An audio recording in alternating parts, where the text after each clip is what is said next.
You know, we had a long journey down to play New Mexico State, and there were some lessons learned in the game that we were able to apply in this game, and a lot of it just has to do again with the energy that you play with, and when you come back in this building and have a crowd like we had tonight. It was so neat to see the students over there because I can't tell you enough what that does for us defensively.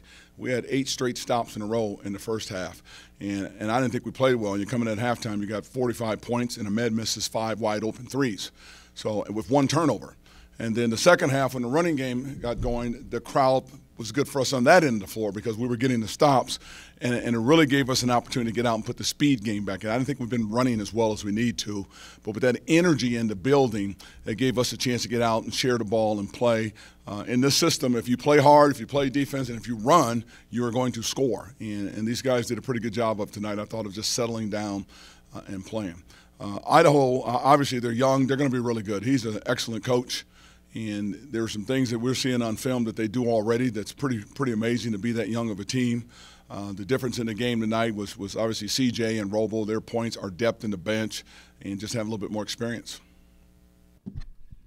Was there a big emphasis to stop their freshman Tyson, who I think was 7th in the country in three-point average and had been scoring 16 a game? There was a huge emphasis on shutting him down as best as we could. Last week, it was New Mexico State's big guy. He had been like just murdering people, and we did a good job of double-teaming him and taking his points away. I think he had 23-11 against New Mexico the other night where he blew up again. So in this game, Tyson can really score. And I thought our energy, again, with the crowd, to be able – Viante Daniels did a great job on him. Marvin Cannon did a great job. Different people were guarding him at different times. And when you have that kind of length and athleticism on your bench, and if you work hard, you can wear down somebody's good shooter because you chase them all night, and we can sub. They can't sub that shooter. And we did a good job, I thought, of really keeping them under control. You think the first about 3 minutes of the second half where I think you held them scoreless, you think that was really a spark for you guys and kind of built momentum on both sides, offensively, defensively? You know, the good thing about this team, they allow us to make adjustments at halftime.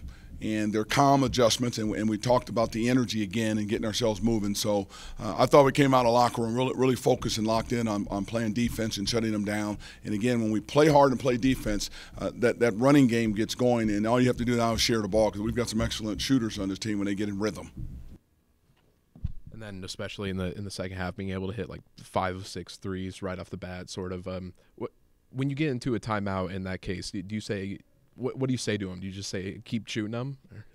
You know, if you go back to the first half, our misses, in my opinion, Ahmed's were pretty good shots in rhythm. I thought we took some threes that were out of rhythm where we were hunting a little bit. And in the second half, my conversation is just, I use this word a lot, just stay in rhythm. Because when you start coming down that floor and wanting to go one-on-one and pulling threes, that's not rhythm. That ball needs to move 2 or 3 times. And now if it comes back to you, you've got the 3, you'll just shoot it so much better. And so I'm constantly telling them about sharing the ball, staying in rhythm. They have green light, all of them do, to shoot the 3 because they're an excellent shooting team when they are in rhythm. Toward the end of the first half and then to start the second half, you really started to be able to run in rhythm in transition. Did you get the sense that might have started to wear Idaho out a little bit? I think the reason we got going was our defense, because in order to run, if you notice in the first half on a made bucket, they would put the 3/4 court press, and they kind of controlled tempo a little bit because they wouldn't let you get into your offense. All of a sudden there's 17 seconds on the shot clock. They got the zone on, and you're moving the ball around, and you got to find your shots that way. When you get stops, teams are at your mercy to the running game because now you can get out with that speed and stretch the floor so much quicker. And there's no question we wore them down a little bit with the numbers we have on our bench. You can just continue to put athletes, shooters, and speed and defensive stoppers on the floor. It's going to do that a little bit to teams. With how much more consistently CJ's been able to score game in and game out now, are you starting to look at him a little bit more as a potential number 2 option offensively? We don't look at 1s and 2 options and things like that because, you know, when Carter gets rolling, he can put up a lot of points. Viante Daniels, when he gets rolling, he can really score. Isaiah, when we get him back into the fold, he was scoring really good inside for us. So it isn't about a number 1 and a number 2 option like you would see in an NBA. It's more about sharing the basketball. It's your turn to shoot it, shoot it. It's your turn to pass it, pass it. Your turn to go rebound, go rebound. And that when you do that again, the individual stuff will take care of itself because guys will get on a roll and you'll see mismatches. Obviously, with CJ, we attacked his guy a little bit because we had the mismatch there at times. Same thing with Robo at times as well. How much payback do you feel like you got from last year? You know, they beat us pretty good last year, and they beat us pretty good because they were the better basketball team. With those seniors, they were athletic. They could really score. They had their energy. They were locked. They were focused. And we were a team that I felt like wasn't together. We were a scattered team. This team we have now is really together. You don't look at it as payback. I just told them in the locker room, and I'll say this all the time. You don't get too up when you win. I don't care who you're playing. You don't get too down when you lose. You just get ready for the next game. So you don't look at it as payback. You just look at it as we're managing our preseason schedule right now.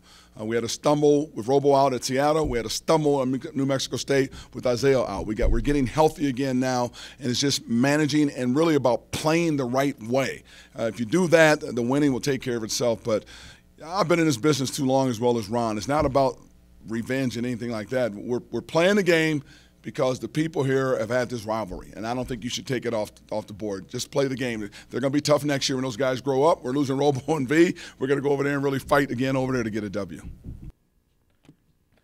From game one to now, how much more together do you see? How much more cohesive is the team?